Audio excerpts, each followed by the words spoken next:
네, 오늘 이 시간 예수님은 누구신가라는 제목으로 말씀을 전하려고 합니다. 우리 다음 주는 우리 교회 설립 51주년 기념주일이 됩니다. 이번 주 토요일 날에는 우리 51주년 기념을 맞아서 우리 기념으로 은퇴식 또 임직식을 하게 됩니다. 이런 때 우리가 교회를 생각할 때 먼저 그 교회의 설립자라 창립자라고 할 수 있겠죠. 예수님을 생각하는 것이 뜻있는 일이라고 생각이 듭니다. 예수님께서는 이 교회를 내 교회라는 표현을 쓰셨습니다. 바로 주님의 교회인데 우리가 교회 생활을 하고 교회에 대해서 이야기도 하고 생각도 하면서 이 교회의 주인 되시는 이 교회를 세우신 분의 누구신지를 안다는 것은 우리에게 굉장히 중요한 일이라고 생각이 듭니다. 예수님이 누구신가 너무 초보적인 질문이다 이렇게 생각하실 분이 있을 수도 있습니다. 그러나 성경은 뭐라고 말하느냐면 베드로전서 3장 18절에 우리가 예수를 아는 데서 자라가야 한다 이렇게 표현을 하고 있습니다. 오직 우리 주 곧 구주 예수 그리스도의 은혜와 그를 아는 지식에서 자라가라 이렇게 돼 있어요. 그러니까 예수를 처음 그냥 내가 하나님 믿고 죄 용서받고 이렇게 하면서 예수님을 아는 것이 끝이 아니고 예수님은 우리가 깊이 알아가야 될 분이신 줄로 믿습니다. 그래서 예수님을 우리가 아는 데서 자라갈 때 그것이 우리 믿음이 자라는 것이고 우리 신앙이 또 성장하는 것이고 뿌리가 깊어지는 것이라고 할 수가 있겠습니다. 그래서 오늘 예수님은 누구신가 제가 조금 깊은 내용으로 다루면서 주제를 다루면서 처음 또 믿는 분들에게도 필요한 지식인데요. 이 히브리서 1장에서 굉장히 잘 설명을 했기 때문에 설명합니다. 이 히브리서 1장 1절에서 3절을 오늘 다 설명하는 것도 아니고 부분을 말합니다. 이 안에 너무 뜻이 많아요. 밀도가 굉장히 높은데 한 두 가지만 제가 설명을 하도록 하겠습니다. 먼저 오늘 본문에서 예수 그리스도에 대해서 참 놀라운 말씀을 하고 있습니다. 그것이 뭐냐면은 바로 이 아들이 만유의 상속자이며 상속자로 세우시고 또 그로 말미암아 모든 세계를 지으셨느니라 하는 거예요. 우리가 예수님에 대해서 지금 생각을 하는데요. 앞에 지금 제가 약간 몇 가지는 생략을 했습니다. 다음 기회에 다루기로 하고요. 지금 이 하나님의 창조와 관련해서 예수님을 말씀하고 있다 하는 것이 중요한 겁니다. 한 사람이 지금 예수님이 한 사람으로서 2000년 전에 약 2000년 전에 이 땅에 계셨는데요. 그런데 그분은 특별했습니다. 뭐가 특별했느냐면 우리 성경의 증거를 보면은 일단 평범한 그런 출생이 아니죠. 그는 성령으로 잉태되었다 그랬어요. 동정녀의 태에 그가 잉태되었습니다. 그리고 그분이 또 동정녀에게서 그 잉태됐다는 사실, 또 나중에 이제 부활하셨는데 죽고 또 부활을 하셨습니다. 굉장히 특이하신 분이죠. 그런데 성경은 그분이 그냥 특이한 정도가 아니고 사실 이분은 창조와 관계된 분이다 이렇게 지금 말씀을 하고 있다는 거예요. 창조와 관계됐다 이 말은 또 달리 표현하면 이 세계가 존재하기 전에 그분이 계셨다 이 말입니다. 그런데 그분이 사람으로 오셨다는 거죠. 그래서 예수님을 계시록 3장 14절에 굉장히 창조와 관련해서요. 계시록 3장 14절에 라오디게아 교회에 예수님을 설명할 때 이렇게 표현되어 있습니다. 아멘이시오 충성되고 참된 정인이시오 하나님의 창조의 근본이시니가 가라사대. 할렐루야. 창조의 근본. 예수님을 아는 데서 자라야 된다는 걸 제가 주제를 말씀드립니다. 창조의 근본이신 분이다. 창조의 근본. 그러니까 그분이 있었기에 창조가 됐다 이 말입니다. 창조에 있어서 그분을 빠지면 근본, 기초가 없어지는 겁니다. 자, 요한복음 1장 1절에서 요한복음 1장 2절에서 3절 같이 한번 보겠습니다. 우리 글 자막이 있으면은 같이 읽습니다. 시작.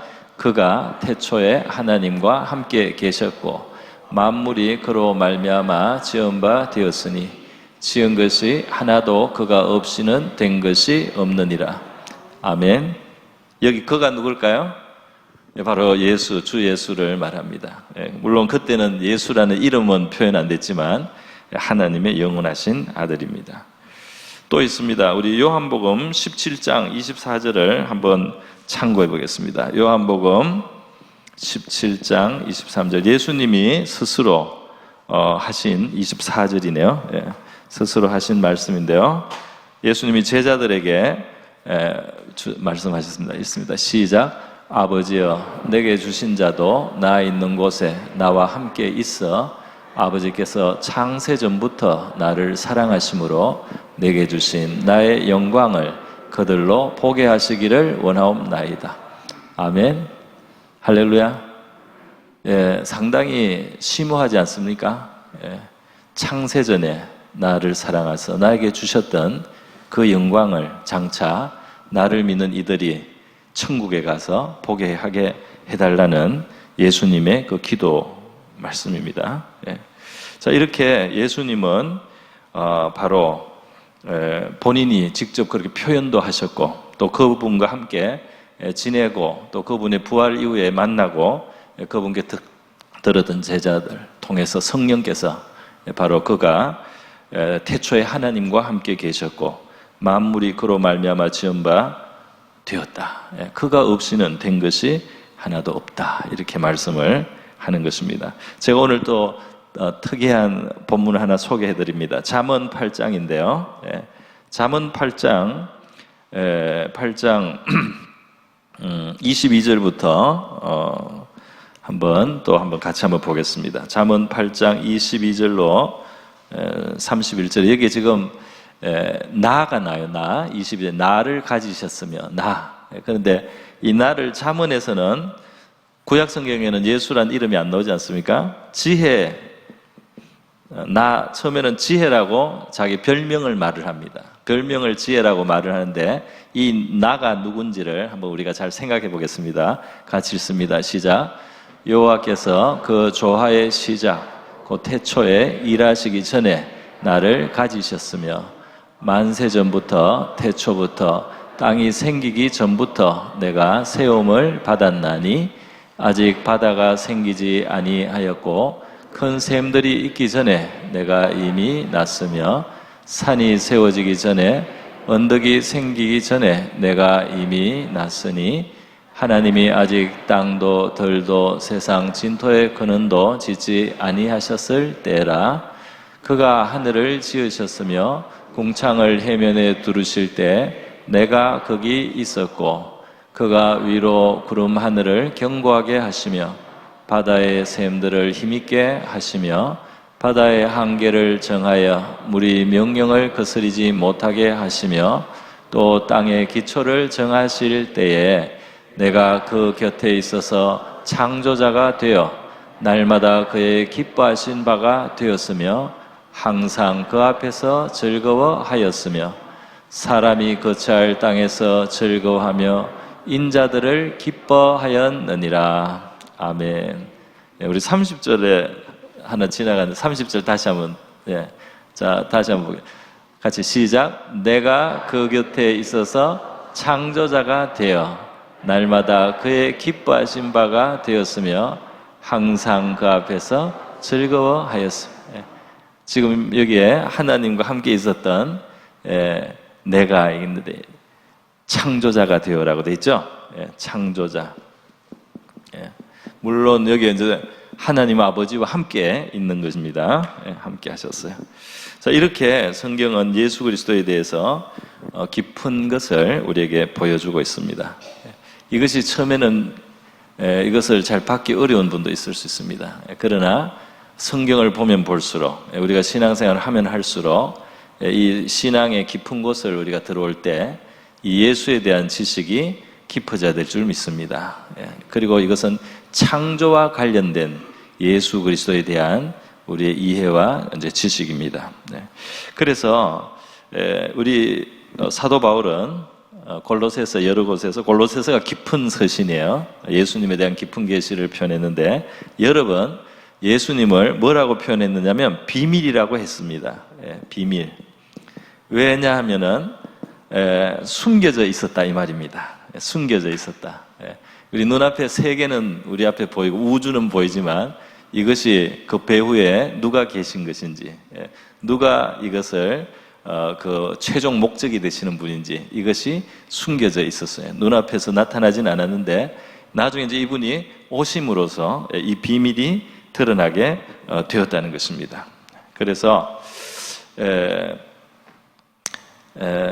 그리스도의 비밀을 깨달았다는 표현이 에베소 3장에 나오고 또 골로새서 1장 27절에 보면은 우리가 그 비밀을 말한다. 이 비밀은 바로 그리스도다. 너희 안에 계신 그리스도다. 영광의 소망이신 그리스도라고 했습니다. 또 골로새서 2장에서 이제 사도 바울이 이렇게 하나님의 일을 하고 사람들을 진리로 가르칠 때 그들의 마음에 위안도 주고 또 사랑도 받게 하고 서로 힘을 합하여 하나님 일을 하고 풍성함을 누리게 하는데 결국은 이것이 하나님의 비밀인 그리스도를 깨닫게 하려 하는 것이다. 할렐루야. 하나님의 비밀인 그리스도를 깨닫게 한다. 이것이 복음이 전해지는 곳에서, 예수의 복음이 전해지는 곳에서 깊은 곳에서 나누어져야 될 지식이라는 사실입니다. 그래서 여러분 우리 히브리서 3장 같은 데서요, 히브리서 3장 1절에 제가 좋아하는 말씀이고 여러분도 그러리라 믿습니다. 여기 PPT가 없습니다. 제가 읽어드리겠습니다. 그러므로 함께 하늘의 부르심을 받은 거룩한 형제들아, 우리가 믿는 도리의 사도이시며 대제사장이신 예수를 깊이 생각하라. 할렐루야. 예수를 우리가 깊이 생각할 수 있기를 바랍니다. 또 히브리서 12장 2절도 있어요. 히브리서 12장 2절에 또 유명한 말씀이고 제가 자주 여러분에게 소개합니다. 믿음의 주요 또 온전케 하시는 이인 예수를 바라보자. 예수를 바라보자. 그는 그 앞에 있는 기쁨을 위하여 십자가를 참고 부끄러움을 개의치 아니하시더니 하나님 보좌 우편에 앉으셨다. 그래서 예수를 생각하라. 예수님을 제가 제의로 쓰게 예수님을 생각하라. 예수님을 바라보라. 이렇게 명령을 했습니다. 여러분은 여러분의 초점이 또 여러분의 그 바라보는 그 대상이 누군지를 한번 생각해 보시기 바랍니다. 예수를 깊이 생각하고 예수를 바라보라. 이렇게 말을 하고 있어요. 예수를, 그러니까 신자는 이 예수라고 하는 너무나 중요한 우리 구원자이신 예수님이 우리의 정말 모든 것이 되실 수 있는 분인데 이 예수님이 너무나 크신 분이 있습니다. 너무 깊고 심오하신 분이 있다 이 말이에요. 그런데 우리가 내 자신을 쳐다본다든지 또 우리 옆에 있는 사람을 바라보고 쳐다보고 이렇게 할 때 이 우리의 삶에 채워질 수 없는 부분이 생기고요. 불완전함이 있습니다. 자기 자신을 들여다봤자 부족한 사람이에요. 더구나 죄인 되었습니다. 자기를 바라보면 바라볼수록 실망할 수 있고 낙심할 수 있고 좌절할 수 있고 자기 연민에 빠질 수도 있고 우울증에 걸릴 수도 있습니다. 자기를 깊이 생각해가지고 자기를 깊이 생각하고 내 인생은 왜 이러냐 말이죠. 그리고 자기의 어떤 부족함을 자꾸 생각할수록 그렇게 해서 자기를 바라봐서 사람들이 불행해지기도 하고 또 옆에 사람들을 너무 기대하고 말이죠. 옆에를 쳐다보고 옆에를 소망으로 삼아가지고 너무 사람을 쳐다봄으로 실망이 되고 그리고 또 불안하고 두려워하게 되고 또 원망하게 되고 불평하게 됩니다. 우리 성경에서 말씀하시는 것처럼 우리가 예수님을 좀 깊이 생각할 수 있기를 바랍니다. 또 예수님을 바라볼 수 있기를 바랍니다. 예수를 바라보자. 시선을 예수님께 향하자 이 말입니다. 영어로는 fix라는 표현이 있는데요. fix, 고정하다 이런 뜻입니다. 여기 영어 번역은 fix라고 했는데요. 당신의 눈을, your eyes, fix your eyes. 당신의 눈을 예수께로 고정하십시오. 이렇게 표현을 했어요. Fix your eyes on Jesus. 당신의 눈을 예수께 고정하자. 그러면 우울증에서 벗어날 수 있는 줄 믿습니다. 또 염려와 근심을 벗어나기 위해서도 보잘것없고 초라한 나와 사람들을 쳐다보지 말고 위대하신 창조의 근본이신 이를 저와 여러분이 바라보고 생각할 때에 우리에게 믿음이 생길 줄 믿습니다. 그리고 기도할 수 있는 줄 믿습니다. 그분을 제대로 알고 그분 앞에 나가서 그분의 이름을 부를 때 그분의 이름이 저와 여러분을 구원하는 능력의 이름이 되는 줄 믿습니다. 능력의 이름이에요. 자, 더 크신 분이 없단 말이에요. 그래서 요한복음 14장 9절 같은데 빌립이 예수님께 아버지를 보여달라고 했더니 예수님이 나와 함께 이렇게 오래 있었는데 아직도 모르냐 그랬어요. 뭘 모르냐 하면 나를 본 것이 아버지를 본 것이다. 할렐루야. 창조주에 나를 본 것이 아버지를 본 것이다 그랬어요. 예수님은 은혜와 진리가 충만하신 분이었다 했습니다. 같이 살고 같이 자고 먹고 이렇게 했던 사람이 정은입니다. 그를 통해 성령이 정은한, 내가 3년간 사셨는데 은혜와 진리가 충만하시더라. 할렐루야. 우리 예수님을 이렇게 만났어요. 그래서 오늘 우리 예수님에 대해서 제가 한 가지 진리를, 물론 여러분이 아시고 계신 분도 많았겠지만 한 번 더 강조를 했습니다. 자, 그런데 이제 여기서 그 다음 두 번째, 오늘 두 가지만 하려고 합니다.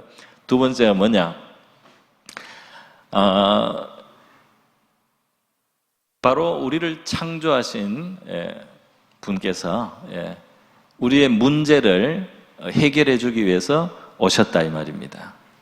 여기 보면은 그로 말미암아 모든 세계를 지으셨느니라 2절에는 그렇게 되는데 3절에 가면은 그는 하나님의 영광의 광채 본체의 형상이라고 한 다음 능력의 말씀으로 만물을 붙드시고, 이건 지금 제가 다 생략하고 나중에 기회 있을 때 하겠습니다.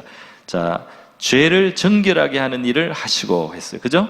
죄를 정결하게 한다. 창조의 근본이신 분이 오셔서 죄를 정결하게 씻는다 말이죠. 죄를 해결한다 말이에요. 그러니까 이전에 그 유명한 예화죠. 미국에서 어떤 사람이 이제 차를 몰고 갔습니다. 우리 이 자동차가 요즘에는 굉장히 흔해졌는데요. 사실 이 자동차가 대중화된 것은 그렇게 오래되지 않습니다. 오래되지 않아요. 미국에서 포드라고 하는 유명한 그 사람이 있었어요. 이 사람이 그 이전에는 자동차 너무 비싸서 진짜 아주 부자나 귀족들이나 타는 아주 사치품이었는데요. 이 포드라고 하는 분이 생산 방법을 굉장히 효율적으로 만들어서 이렇게 자동으로 쭉 지나가면서 부품만 탁탁 끼우면 될 수 있도록 그런 시스템도 만들고 하면서 이 자동차가 굉장히 싸게 만들어졌습니다. 그리고 또 경제도 좋아가지고 차가 보통 사람들한테 이제 팔리기 시작한 거예요. 이게 그렇게 오래되지 않습니다. 이 포드, 지금 우리나라엔 더 좋은 그런 고급 차들도 많기 때문에 포드 별로 안 쳐주는 것 같아요. 외국에서도, 영국에서도 포드가 그렇게 좋은 차는 아니더라고요. 그러나 처음에 이 자동차가 대중화될 때는 포드 차가 아주 최고였어요. 그런데 미국에서 어느 날 어떤 사람이 포드 차를 타고 가다가 차가 고장이 났습니다. 차를 세웠어요.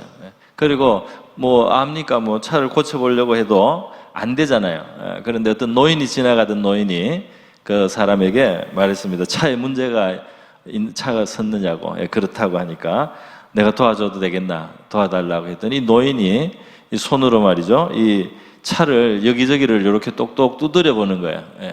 그러더니 이거는 뭐가 문제다 하면서 이 차를 고쳐줬다는 겁니다. 그런데 알고 보니까 그 할아버지가 포드였어요. 이 차를 수천 번, 수만 번 실험을 하고, 수천 번, 수만 번 설계도를 바꿔가고, 조건을 바꿔가면서 이 차를 만들었던 바로 그분이었어요. 그분이 그냥 놓고만 딱딱해도 이 차는 지금 뭐가 잘못됐다, 어떻게 하면 고친다, 이거를 알고 말이죠. 정확하게 필요한 조치를 해줘가지고 이 차가 가게 됐단 말이죠. 비유하자면 바로 이겁니다. 하나님이 인간을 창조하신 분인데요. 사람이 문제가 생겼습니다. 왜냐하면 죄를 택하고 죄로 들어왔기 때문에 우리 인간에게 주신 자유를, 우리 인간이 죄를 선택하고 하나님을 믿지 않는, 거스리는, 반역하는 그런 범죄가 있었다는 것을 창세기에 말씀하고 있죠. 에덴에서 하나님을 떠나는 자유를 인간이 취했어요. 그래서 죄가 들어왔습니다. 로마서 3장 23절에 보면, 로마서 3장 23절 중요한 구절입니다. 같이 한번 읽겠습니다. 시작. 모든 사람이 죄를 범하였음에 하나님의 영광에 이르지 못하더니. 아멘. 자, 여기서 중요한 것은 모든 사람이 죄를 범하였다. 아담이 타락하고 죄를 범하고 거기에서 나온 자들이 죄의 기질을 가지고 태어나고 또 우리가 살면서 죄를 또 짓기도 합니다. 그런데 거기에 한번 다시 비춰주세요. 모든 사람이 죄를 범하였음에 무엇에 이르지 못합니까?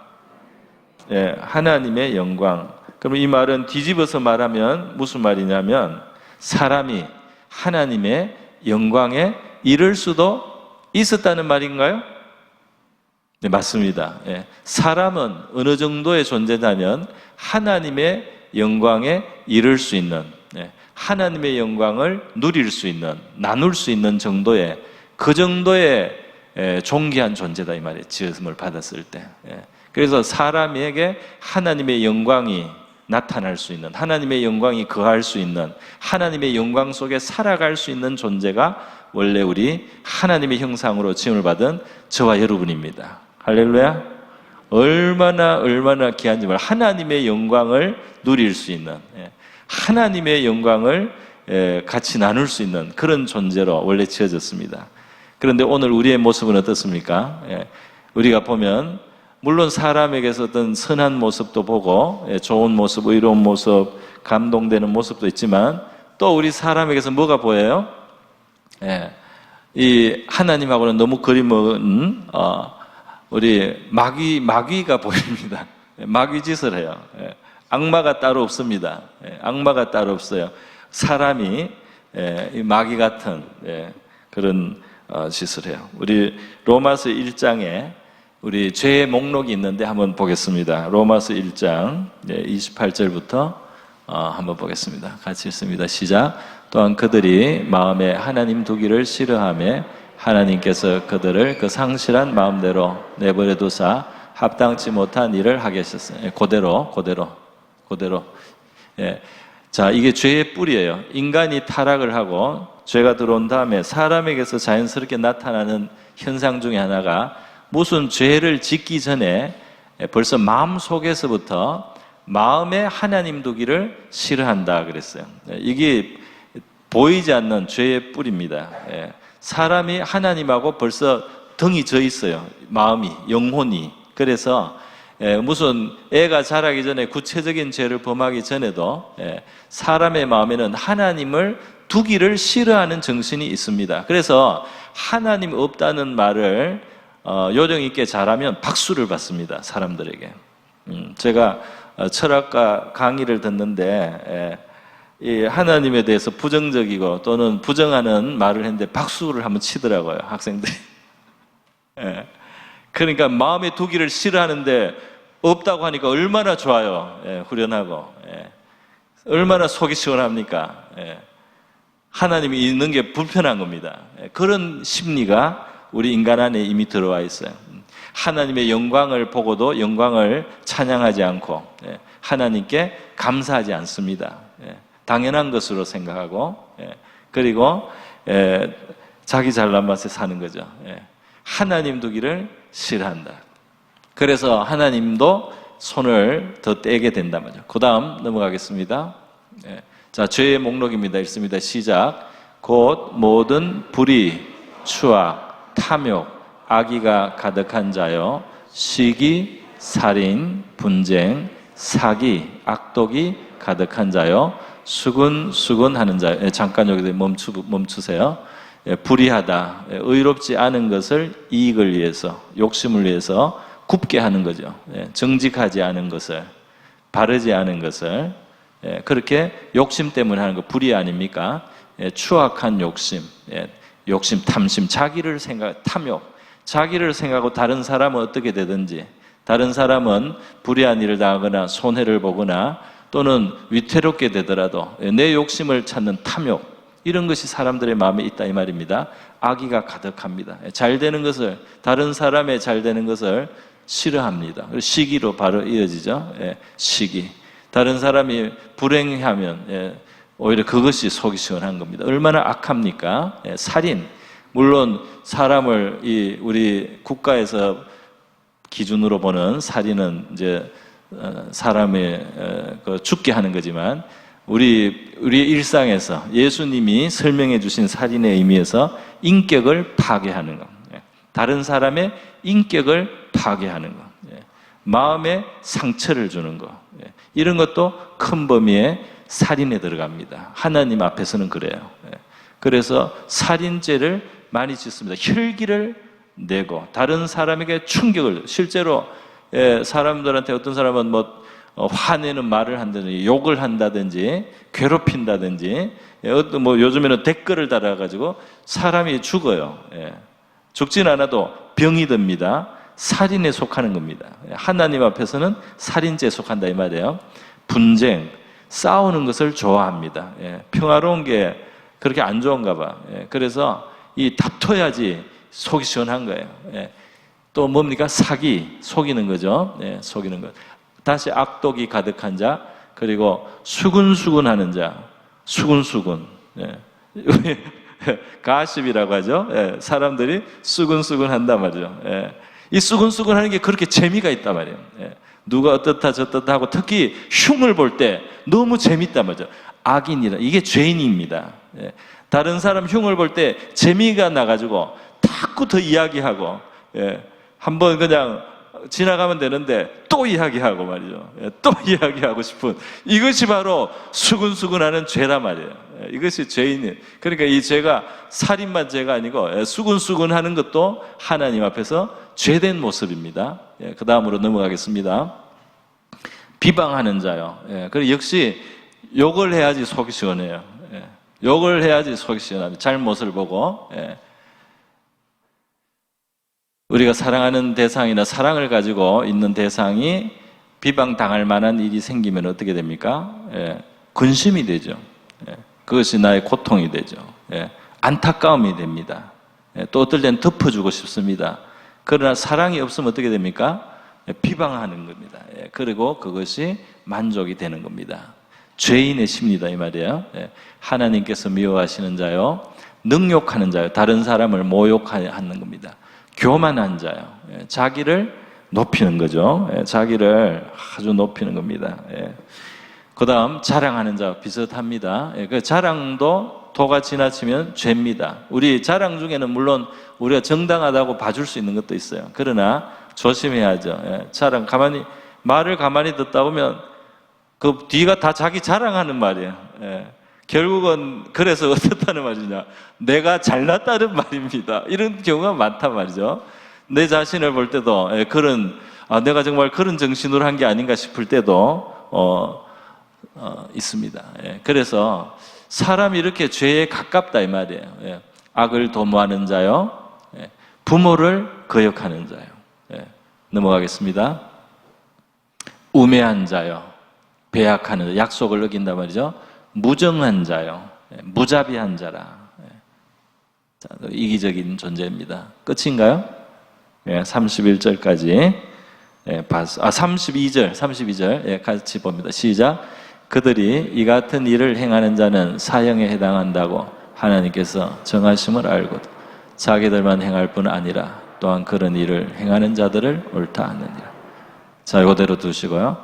자, 이런 일들이 사형에 해당한다. 이것은 죽음의 길이다. 심판당해야 된다. 죽음의 심판, 사형이라는 말은 좀 더 영적으로 해석해야 되겠습니다. 왜냐하면은 이게 자연스러운 면도 있지만 죄가, 사실 이 죄를 범할 때 사람들의 마음에 두려움도 한편 있습니다. 마음속에 두려움도 있어요. 누구를 속이거나 사기를 칠 때, 또 뭘 훔칠 때, 예를 들면 불안하죠. 처음에 어린 아이들이 속이 두근두근하고 말이죠. 부모한테 거짓말을 해도 마음이 편치 않고, 거기에 어떤 형벌이 있다는 것을 우리 본능적으로 영혼 속에 알고 있어요. 그래서 아이들이 처음에 이 죄를 의지적으로 지을 때 말이죠. 할 때 가슴이 뛰고 양심이 두려워합니다. 그 사형에 해당되는 걸 영혼 속에서 안다는 거예요. 나중에 이제 무뎌집니다. 무뎌져 가지고 이제는 아무렇지도 않게 돼요, 나중에. 근데 사형에 해당한다고 영혼은 알고 있다 이 말입니다. 영혼 깊숙한 곳에는 이 죄는 죽을 죄다 이렇게 알고 있다는 거예요. 그것을 알지만 행한다는 겁니다. 행하면서 양심은 무뎌져요. 그리고 나중에 어떻게 됩니까? 자기를 정당해야 되니까 자기 같은 사람을 인정해줘야 됩니다. 정당하다고 해줘야 되는 겁니다. 이렇게 해서 이제 같이 죄를 짓는 패가 생기는 거예요. 같이 죄를 짓는 패거래가 생겨서 같이 잘못을 하면서 위로를 받습니다. 위로를 받는 거예요. 죄도 하고 같이 하니까 나만 한 것이 아니니까 괜찮을 거야 하는 위로를 삼는다 이 말입니다. 그런 일을 행하는 자를 옳다 하느니라. 모여서 죄인들이 으쌰으쌰 힘을 얻고 위로를 받고 용기를 내가지고 더 열심히 할 수 있게 되는 거, 악한 세상이 되는 거죠. 악한 세상. 양심의 소리가 계속 들려져서 숨어서 하면은 덜 악한데 나중에 드러내놓고 하는 그런 사회가 될 때는 이제 죄가 극해지는 겁니다. 한 번씩 세상에 재앙과 심판이 임하는 이유예요. 하나님은 오래 참으시기 때문에 죄가 도수를 넘어서 채워져야지 한 번씩 심판하십니다. 그래서 사람들이 잘 몰라요.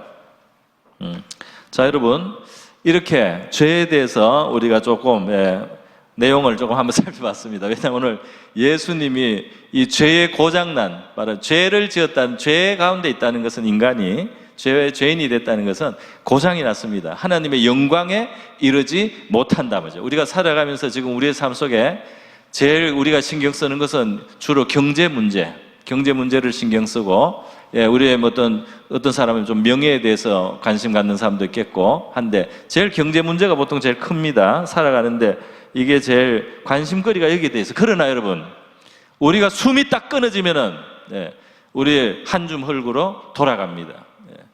우리가 수조 수천억을 모아가지고 살다가 딱 죽으면은 묘자리 하나 그거만 차지합니다. 그리고 없는 거예요. 다 내 것이 아닙니다. 가져갈 것이 하나도 없습니다. 달랑 내 영혼 하나만 남습니다. 내 자신의 영혼 하나만 남는 거예요. 그리고 그 영혼의 상태는 이제 영혼으로 들어가야 됩니다. 영혼으로. 자, 이렇게 됐을 때 이 땅에서 좀 어렵게 지낸 분, 이 땅에서 좀 더 다른 사람이 부러워하면서 지낸 것이 무덤으로 들어가는 순간에 다 그냥 평준이 됩니다. 더 이상 이제 차이가 나는 게 없어요. 영혼만 남습니다. 그런데 영혼이 뜨거운 곳으로 갈 수도 있고, 영원한 위로와 안식의 곳으로도 갈 수가 있다 이 말이에요. 하나님의 영광으로도 갈 수가 있고, 영원히 하나님의 영광과 관계없는 곳으로, 어두운 곳으로 가야 할 수도 있다 이 말입니다. 우리의 자유에는 심각한 책임이 따르는 겁니다.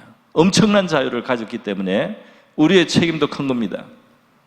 자, 그래서요, 하나님이 보실 때 사람의 문제는 물론 줄인 자를 불쌍히 생각하시고, 그리고 헐벗은 자를 불쌍히 여겨주시고, 보호자가 없는 자들을 더 특별히 생각해 주시는 하나님이에요.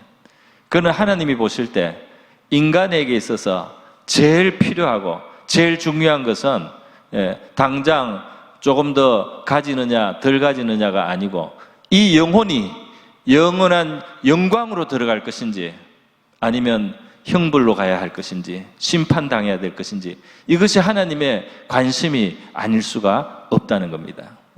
그런데 그것을 결정하는 것이 뭐냐? 바로 죄라는 거예요. 죄가 해결되었느냐? 죄를 해결했느냐? 죄를 벗었느냐? 아니면 죄 가운데 사느냐? 죄를 지고 있느냐? 죄 가운데 그대로 살다가 죽느냐? 이것이 그 운명을 결정하기 때문에 하나님께서 보실 때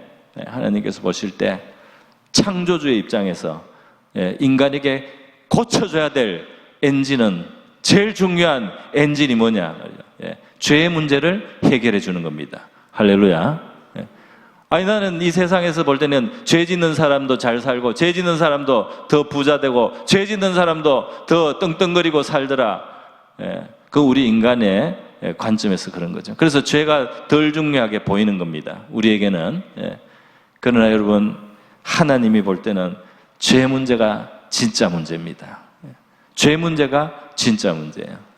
그래서 창조주는 이 문제를 해결해서 이 땅에서 사는 동안에 타락한 이유로 불완전하고 가시가 있고 은근키가 있는 세상에서 사람들이 조금 더 고생할 수도 있고 조금 더 덜 고생할 수도 있지만 결국 이들에게 영원한 하나님의 영광과 안식에 들어갈 수 있는 확실한 길을 하나님은 열어주시기를 원하시는 겁니다.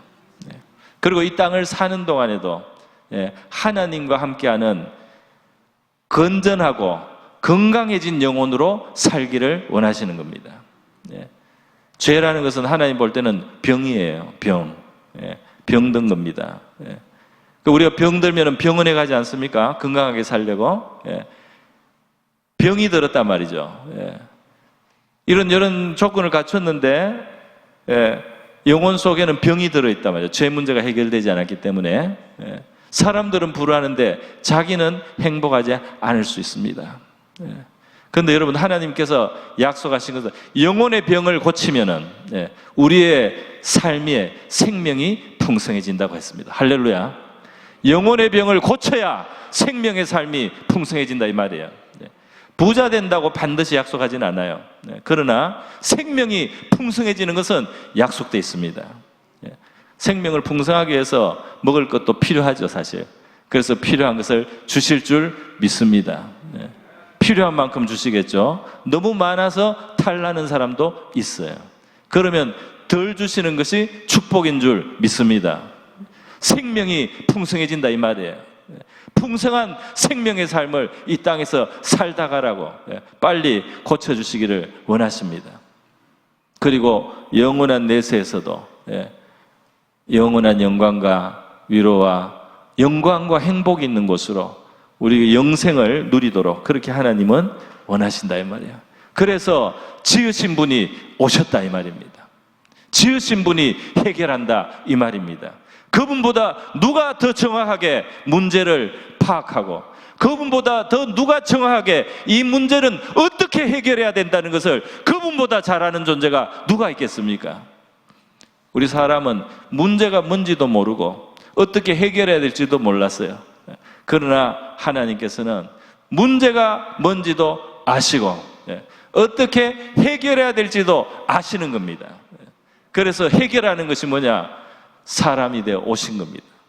그리고 우리를 위해서 십자가에 달리셔서 대신 형벌과 저주의 자리에 가시는 겁니다. 할렐루야. 그리고 그분께 우리가 속하게 그렇게 초대하시는 겁니다. 그에게 속하여라. 그러면 너희의 죄와 너희의 모든 허물이 그분의 죽음과 그분이 당한 저주와 심판 안에서 처리된 것이 된다 이겁니다. 그분께 속하라. 저와 여러분이 예수님께 속하기를 바랍니다. 예수님을 모시고 또 예수님께 속해야 된다 이 말이에요. 할렐루야. 나의 주님으로 고백을 해야 된단 말입니다. 나의 주님으로. 이렇게 될 때 여러분, 구원의 문제, 특히 죄의 문제를 해결한 이 구원의 문제가 이제 이루어지는 겁니다. 자, 여러분, 한 분 예수가 죽었지만 한 분 예수가 죽은 것으로 충분하다 이거예요. 왜? 인류가 타락할 때 한 사람 아담이 범죄로 죄가 시작되었기 때문에 한 분 완전한 의와 완전한 순종의 한 분으로도 해결할 수 있다 이 말입니다. 아담 한 사람, 이게 로마서 5장에 나오는 거예요. 로마서 5장에 아담 한 사람이 죄를 터가지고 죄가 들어왔단 말이죠.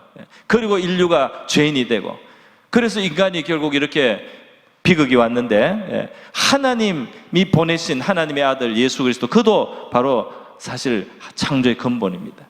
이분이 오셔서 한 분의 순종으로서, 한 분의 완전한 순종과 희생으로서 죄 문제 해결하는 것이 하나님께 합당하다 이 말입니다. 자, 같이 읽습니다. 시작. 그러므로 한 사람으로 말미암아 죄가 세상에 들어오고 죄로 말미암아 사망이 들어왔느니 이와 같이 모든 사람이 죄를 지었으므로 사망이 모든 사람에게 이르렀느니라. 그 다음 넘겨주세요. 13절인가? 아니요, 15절 시작. 그러나 이 은사는 그 범죄와 같지 아니하니 곧 한 사람의 범죄를 인하여 많은 사람이 죽었은즉 더욱 하나님의 은혜와 또한 한 사람 예수 그리스도의 은혜로 말미암은 선물은 많은 사람에게 넘쳤느니라. 아담이 말이죠. 한 사람이, 인류의 조상이 범죄하세요. 그 선악알게 나무 실과를 취한 하나님의 말씀분. 그리고 한 사람, 하나님의 아들이 사람으로 오셔서 이분은 나무에 달리셨습니다. 그리고 살과 피를 우리에게 주셨습니다. 생명나무가 되신 거예요. 할렐루야. 생명나무 되셨어요. 자, 18절, 로마서 5장 18절 갑니다. 같이 읽습니다. 시작. 그러므로 한 범죄로 많은 사람이 정죄에 이른 것 같이 한 의로운 행위로 말미암아 많은 사람이 의롭다 하심을 받아 생명에 이르렀느니라. 그 다음 절 시작. 한 사람이 순종하지 아니함으로 많은 사람이 죄인 된 것 같이 한 사람이 순종하심으로 많은 사람이 의인이 되리라. 아멘. 우리는 아담에게서 나왔기 때문에 육신적으로 이 DNA와 우리의 이 모든 이것은 처음 사람 아담에게서 나온 거예요. 그러니까 우리는 저절로 아담에게 속해 있습니다.